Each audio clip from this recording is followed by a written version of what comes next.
দুই সন্তানদের সামনে সমান তালে বড় পর্দা কাঁপাচ্ছেন টলিউড কুইন কোয়েল মল্লিক। স্বার্থপর সিনেমার বক্স অফিস সাফল্যের রেশ কাটার আগেই আবারও বড় পর্দায় মিতিন মাসি রূপে আসছেন কোয়েল। পরিচালক অরিন্দম শীল পরিচালিত মিতিন একটি খুনির সন্ধানে মিতিনের চরিত্রে আবারও দেখা যাবে এই নায়িকাকে।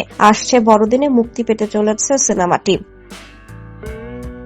এক সাক্ষাৎকারে কোয়েল জানালেন, তিনি নিজে মিতিন মাসির চরিত্রে অভিনয় করছেন ঠিকই, তবে তার প্রিয় গোয়েন্দাদের মধ্যে প্রথমেই রয়েছেন মিস মার্পল, এছাড়াও ব্যোমকেশ ফেলুদা। কোয়েল মল্লিককে প্রশ্ন করা হয়, মহিলারা এমনিতেই গোয়েন্দাগিরি পছন্দ করেন, তিনি এমন কাউকে দেখেছেন যারা প্রতিনিয়ত গোয়েন্দাগিরি করেন? উত্তরে কোয়েল বলেন, আমার মা সবথেকে বড় গোয়েন্দা। আমার মতে মা সবসময় আত্মীয় বন্ধুদের খবর রাখেন। তিনি বলেন, মায়ের মধ্যে এমন একটা ইনটিউশন পাওয়ার আছে যে মা ঠিক বুঝতে পারেন। গল্প করতে করতেই হঠাৎই বলেন, অমুকের খোঁজ নিয়ে দেখতো, মনে হচ্ছে ওর কোনো সমস্যা চলছে। ওকে দেখে ঠিক মনে হলো না।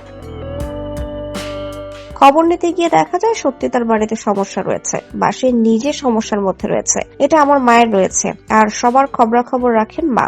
আমাদের উপর তো নজর থাকে। কোয়েল আরো বলেন, তবে পাড়ার কাকিমা পিসিমা তো রয়েছেই যারা সবসময় খবর রাখেন, গোয়েন্দাগিরি করেন। ওর সঙ্গে ওর কি হলো, এখন কি করছে, চলতেই থাকে।